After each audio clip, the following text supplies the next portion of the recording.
Good morning, everyone. So, as JML mentioned, I just came back up from San Francisco last night. My wife and kids still live in Toronto, so I still consider Toronto my hometown and a native of hometown. But it's going to be 5 years at Facebook for me, and I run the data storage and access teams for pretty much all of Facebook's online presence. But we're not going to be talking about that today. We're going to talk a little bit about some of the work that I did on continuous deployment, starting in Toronto at a small company called OANDA, and then transferred to Facebook when I actually got there.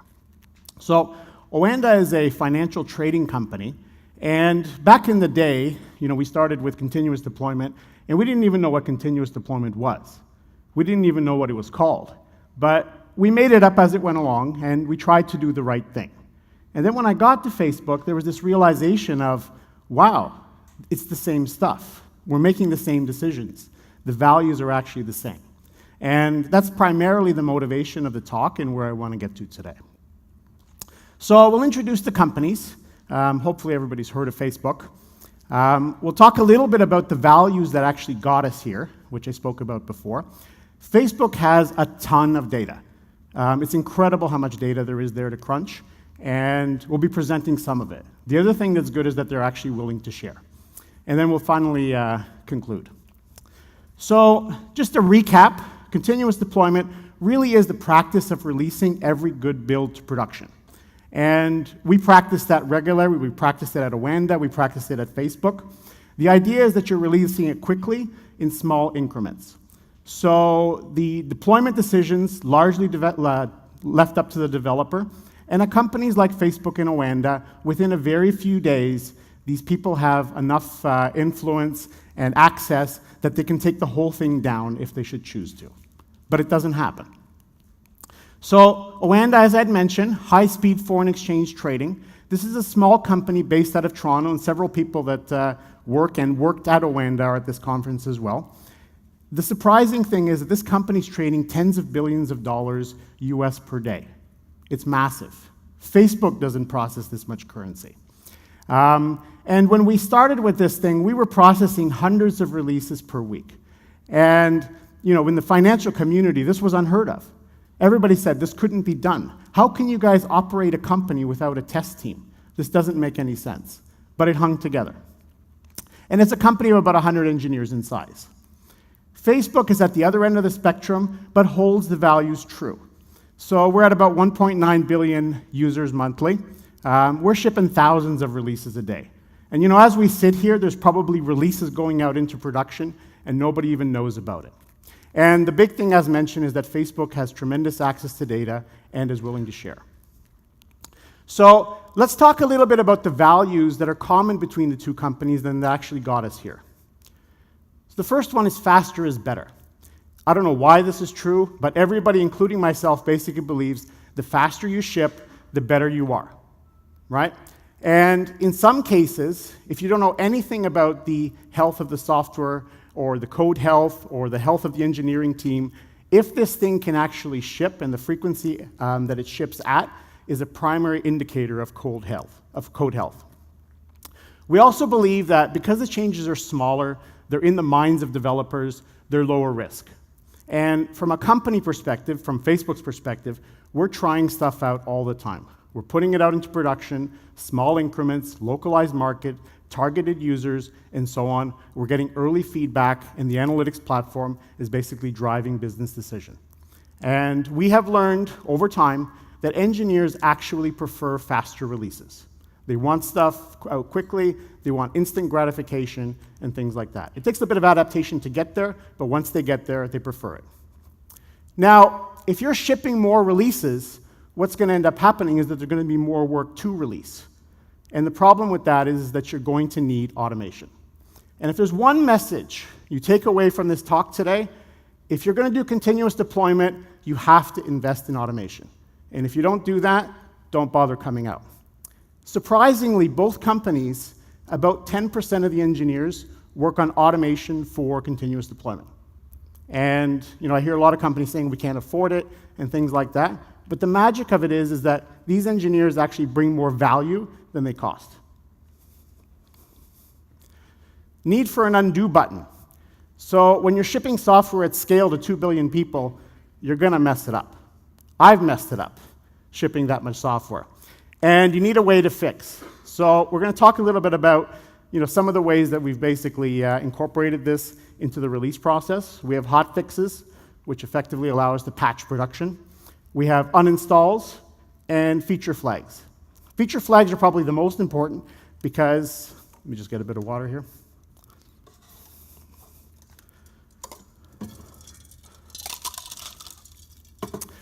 Because they effectively allow us to partition the code in a way that we can turn it off. If something breaks, you can turn it off. And we'll be talking about that shortly. No blame culture. We're here to learn. And even the mighty Facebook, we screw it up all the time. And we realize that to get better, we actually have to learn, and we have to do things, we have to learn from our mistakes effectively. There's a whole bunch of post-mortems, which we'll be talking about production issues. And something that's not entirely obvious and wasn't entirely obvious to me, we focus more on getting better than figuring out what the root cause is. And the reason for that is the root cause often takes a lot of time. We may not know what it is, so the focus on getting better allows us to move faster. And finally, scaling issues. So we operate out of a single repository. It's a nightmare operating at code if you have so many repositories, branches, everybody doing their own thing. And we encourage developers, single repository, put a feature flag there. If your stuff isn't ready, turn it off. Scaling with automation. At OANDA, we had this saying that if you do something 3 times, you basically have to automate it, and that's the same thing. You're not going to be able to hire best engineers if they're doing manual, repetitive tasks. Alpha beta programs. OANDA has this currency trading platform for fake money. It's called FX Game. It's no surprise, the first software releases go there. They're tested by the users, and then when they actually end up working, they're moved to production. Facebook does the same thing. We're going to see some charts of the effects of that in a minute. And both companies had a release engineering team. And this is hugely important because the release engineering team actually pushes innovation on release. It's the team that allows you to go faster. They build the tools for this sort of thing. It's their job. So, as mentioned, we basically did a whole bunch of analysis of various data sets and things like that, and we drew some conclusions that were not obvious, to me at least, at time of putting this thing together. So the experiences are mostly based on Facebook because that's where the data is. During the time that we're doing this thing, our team size increased by 20x, so an order of magnitude more engineers. Code base, same thing. And we looked at all the software. We looked at the web, we looked at the mobile platforms, and we looked at the back-end infrastructure, which is where I spend my time. And I will add that this is some of the most complex software. As far as I know, there's 4 mobile apps with 1 billion users or more, and we're shipping 3 of those. So we'll talk a little bit about productivity and quality. We have a bunch of proxies for quality. Cherry picks are basically the things that you have to fix before it goes into production. Things that are blocking launches, crashes, user-reported issues. We're going to use all these to basically reflect the data that we actually had available. Okay, so the first point, and I know I talked about faster is better, but why is it better? What we actually found is that if you're shipping releases faster, neither quality nor productivity improves. So this sounds a little bit counterintuitive, but we'll talk a little bit about what the effects of it are. This is what the data shows. So if you actually look at the productivity chart, this is for Android, Facebook Android shipping, and what you see there is that since 2012, we've cut our release time for the Android platform from 4 weeks to 1 week. And this was very deliberate. And you see how long it took a company like Facebook to actually make this thing happen. Now, if you look at the boundary lines, there's really no difference in productivity. It's about the same. So continuous deployment does not buy you any productivity gains. Let's look at the quality curve. Again, at the transition points, there really is no difference in quality. So continuous deployment by itself doesn't buy you quality. I will comment, though, if you look at what happened when we had 4-week releases on Android, the number of problems that we were actually seeing is higher, right? And they basically died down for the 2-week release cycle. And the reason for that is because there was an enormous effort on tools. Remember I mentioned that if you're not doing tools, don't bother coming out? It's the tools that are basically buying us better quality. And then when we got to 1-week release cycles, we upped our bar. What was actually considered a problem and a launch blocking issue was we basically had more of those sorts of things, which is why that part of the graph is higher. Okay? We also found out that if you're using continuous deployment, you can actually keep the productivity and your quality scaling with the number of engineers that you hire. So let's look at this graph, because I think this is a little bit profound. This is Facebook's productivity in terms of lines of code across all of its platforms. From 2008 to 2014, the graph today is about the same. Facebook's productivity for an engineer that they hired in 2008 is the same as it is now as back then. I don't know of any other company that's been able to make this claim. And continuous deployment was actually at the forefront of all this sort of thing. This data has actually caused Facebook to take new initiative in this sort of thing, and we actually now have targets to improve the quality improve the productivity of our engineers, and that's primarily through tools. Let's look at the quality curve. Facebook is primarily optimized on mission-critical issues, the ones that are in red. And you can see from releases per month from 5,000 to 35,000, it's basically the same. That curve is tracked and watched by every single engineering leader in the company. And you don't hear about it. You don't hear about Facebook going down, and there's a reason for that. Now, we do make concessions, and the concessions are along the lines of the less critical issues, where there's a trade-off between productivity and quality, and that's the business decision that we've kind of chosen to go forth with. The results of continuous deployment are highly dependent on the leadership you may have. This data comes from OANDA. OANDA has had multiple CEO changes in very few years, and most of the rest of the team was pretty much the same. The CEO changed, and the effects of that were pretty dramatic. So this is productivity over time. And what you see is that from CEO A, or management team A, to management team B, almost overnight, you see a drop in productivity of the engineering team. CEO C, who came from Silicon Valley, basically upped it, again, almost overnight. So when the second CEO was brought in, productivity dropped by about 25%, and the third CEO basically upped it by 50%. So worry about the people that you hire.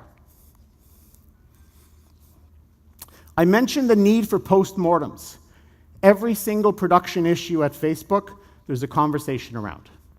And there was a time, back in 2009 and 2010, if we look at that green curve at the bottom, this is the number of production hotfixes, the number of patches to our production system. There was a blip there. And we got rid of that blip by basically introducing a retrospective process where we're looking at every production problem and figuring out what we can do. Cramming reduces quality. So what do I mean by that? At Facebook, we were cutting releases. So we would cut an Android release every week or every 2 weeks or something like that. Cut day would be either on a Thursday or on a Sunday. And what happens is that if there's more changes going in on the day of the cut, the release quality goes down. So let's look at this. On the bottom is the proportion of commits on cut day. So if you look at the topmost dot there, that's a release where 15% of the commits happen on cut day. Okay? And what you see, unsurprisingly, is that as the number of changes on cut day ends up increasing, the quality of the release goes down. So this data has actually had a number of effects on how we actually do engineering and some of the conclusions we've drawn. So let's take a look at those. Cramming reduces quality, so you try to avoid it. One of the interesting side effects of continuous deployment is that as releases get shorter, the need to cram goes down. If you're waiting for a month until the next one comes up, there's a big struggle to get it out. But if the next one is coming up in a week, there's less pressure. I thought this way too at some point in time, that why don't we put the release cut date on Sunday? So we're going to get a little bit extra out of our developers because they're going to work on weekends.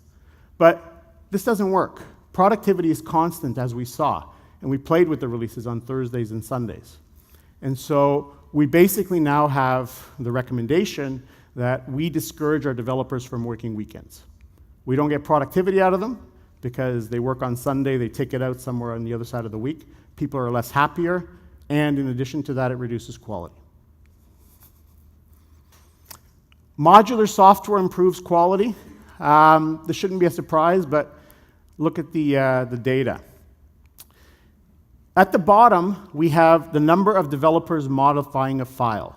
So in the extreme case, you have 40 developers that are modifying one file. That's a bad idea. So just start out with that. And on the y-axis, you see the number of problems that you actually have. If your software is structured in such a way that a lot of people are messing around with a single file, you're going to have problems. So restructure this sort of stuff somehow. And it kind of brings back to a lot of our initiatives within the company where we're re-engineering our code base constantly to make it more modular and to clean it up and things like that. It's part of our culture. It's part of what we do.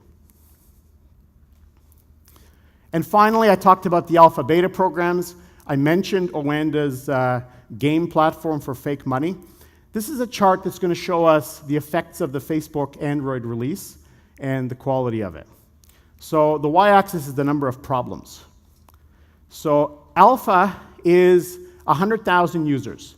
And it's basically anybody that wants the latest and the greatest that can sign up to be an alpha person. And the number of problems on the alpha that the users report, you can see. Beta is about 1 million people. You can see the number of problems is there less. And then finally, once it actually hits production, it goes out to everybody. There's a huge win from the alpha and beta programs, without which we could not ship quality product. And so that's basically it. Main takeaways, the more frequent releases are really a forcing function for better automation. And the better automation is what's going to buy you the quality and the increases in productivity of your engineers. So if you don't plan to do automation, in my opinion, you shouldn't be doing continuous deployment. Some of the most complicated software on the planet, I would argue, is being developed and released under continuous deployment. So it works there. It works with OANDA's mission critical, where you have real money on the line. It works with mobile, works with back-end infrastructure, it works with web. It's vital that you guys get management support on this thing and that you hire the right people to manage it. And the release engineering teams provide constant focus on actually getting better.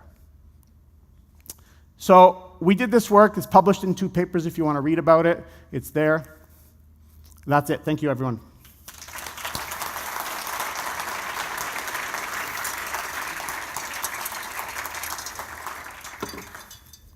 Hello. Hello. I'm on. Wonderful. Okay, guys, it's time for some Q&A. Who's got questions? I'm coming over. I got good speed. All right. Hey, question about productivity in lines of code. Is that the right metric to use? Like, what else do you guys use for productivity? Because it seems to me that you had 20 times the engineers and 50 times the amount of code.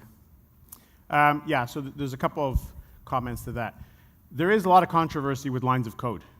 We do not incentivize our developers to produce lines of code. So this is a bad idea. And that's not where the 50x comes from. What we have found, though, is that the number of lines of code as a metric, if you look at it historically, is a very accurate predictor of productivity. Like you looked at that chart that we had on the thing, it's very constant from 2008 to 2014, and even in the future, if you look at it. So we're looking at it, we're not incentivizing on it, we're not making business decisions on it. It's a trailing metric rather than something that we lead with decisions. Awesome. Thank you. More questions? Yeah. Coming over. How do you define getting better without root cause analysis? So let me explain that. If we can actually find the root cause of a problem, we'll take it, and we always try for that. But the point is that we don't necessarily stop if we can't find the root cause, simply because there's many things that you can do to actually make things better.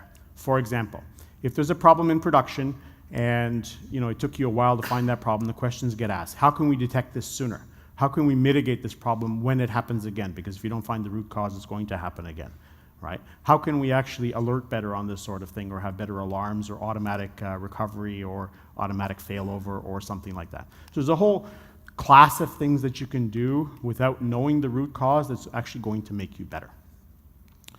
And to kind of give you an example, we had one very tricky networking issue that took us 3 years to understand, right? And there's a Facebook article on this thing, so this is all public. You can go and read up on it and things like that. And in those sorts of situations, we could have buried an engineer for 3 years and just asked them to work on nothing else, but it's not the way that we can actually move as quickly as we could if we basically do the mitigating factors. So that's the philosophy. All right, next one. Thanks. Feature flags, how long do you keep them in the code? Are they temporary, or you keep them forever? Feature flags remain forever in the code. And in terms of mobile and actually being able to ship mobile quickly, without feature flags, we wouldn't be able to do it. So if you look at the applications on Facebook, pretty much every single thing you can see and everything you can't see has a feature flag around it. And you can turn them off from the cloud or from the data center side, and then you basically remove that functionality. And you really don't know when you're shipping these sorts of things, the problems that you're going to have, number one. And number two, getting people to actually upgrade their client on iOS or Android or something like that is an impossible task. So once it's in the wild, it's in the wild.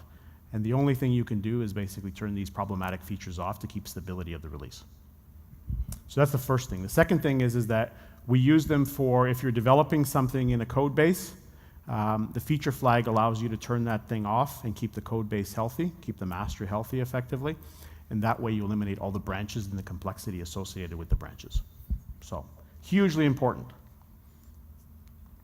Next question. So what did management team B do to destroy productivity, and how did management team C fix it? There's a lot of people here that could answer that question, but talk to me during break. Good one. I have a specific question about the slide where you had the number of developers working on a file, and it looked like there was statistically significant correlation to the platform and the fact that iOS has more defects with the more developers. Do you know what the reason is behind that correlation? Is it the automation tools that are available, or? Yeah, it's the tooling around it, effectively. Since this graph was published, this graph is no longer valid because they split these files up and the tooling has been improved and things like that, and there's another chart of this that's a lot less dramatic. So, yeah, it's a little bit of a historical rendition of what actually happened, but I suspect that there is applicability of this thing widely. So I spoke to a few colleagues at Google, and we talked about exactly this. This idea actually came from Google, to be clear, and they had the exact same experience. More people touching a file, more problems. Android is a lot better, so. Yeah, which is the message. All right, any other questions? Anyone? There's Oh. one at the back. Over here.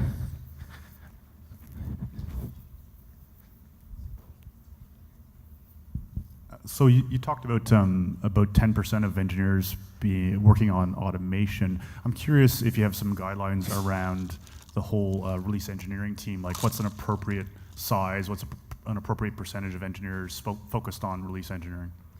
Yeah, and so, there's a couple of things there. These are two data points that I've basically raised. And, coincidentally, the fact that these two companies had the same thing, was a little bit of a surprising thing for me. It's difficult because I think every company is a little bit different in that regard. The release engineering and the makeup and things like that, one thing I will say is that both companies, the head of release engineering at the time when I was present there is one of these badass engineer types that can basically push changes and get people to do the right thing, even though it's going to affect their day job and the the features or the products that Mark Zuckerberg is asking to ship. So that's a huge thing, because if you don't prioritize release engineering tools, automating things that you normally do, it's never going to get done. And it goes a little bit against the company grain in terms of the priorities and things like that. Like, OANDA's priority isn't release engineering. Nobody will say that.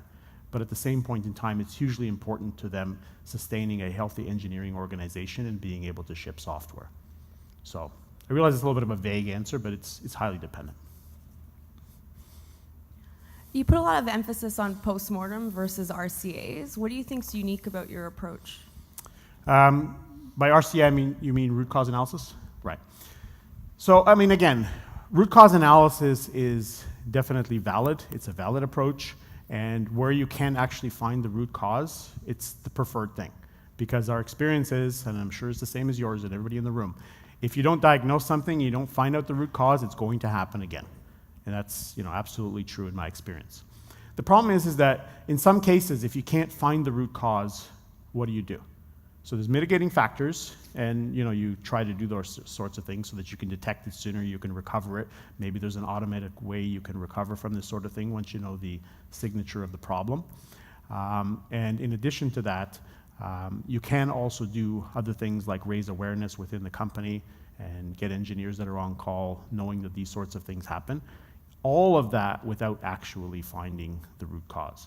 So I find that people that have the root cause analysis lose sight of the fact that there's these other mitigating factors that can be as or more important to maintaining continuity of the business than actually finding the root cause of the problem itself.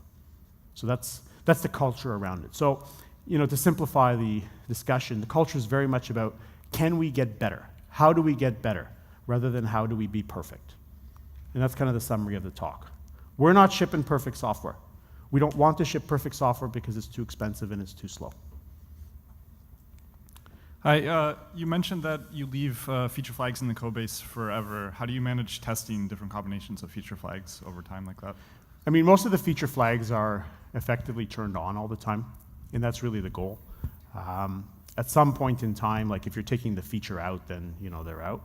But the reality of it is that feature flags that are turned on all the time don't really harm anything. So, it's not necessarily an issue, but they do provide the ability to turn things off should they become problems. So let me give you an example. Let's say that you have the videos feature in the Facebook main app, right? The videos feature is something that the company is constantly innovating on. And I haven't looked at the code, but I'm pretty certain that there's a feature flag around that and probably multiple of them. Now, because the feature flag is there, if somebody goes in and changes something and there's a problem with it, they do have the capability to go back and turn that off. And that's really where they want to go with this sort of thing. Because at that point in time it becomes, do you keep the app stable or do you keep it full featured? And we optimize stability at that point in time. And there's people that don't upgrade their apps for a long period of time, and we have to make those people happy as well. Any more? Oh, farthest side of the room. All right, here I come. It's good exercise. What percentage of the percentage developers take testing their own code on average? Do you have any statistics on that? Could you restate the question? Do you have any idea that the time your developers take, like a percentage on testing their own code or the working breakdown? with? Yeah, breakdown. Yeah. I don't have those stats with me at this point. At this point in time, sorry. Any more? Anyone? Bueller? All right, let's give another hand to Tony. Thank you very much. Thanks very much. Oh, thank you.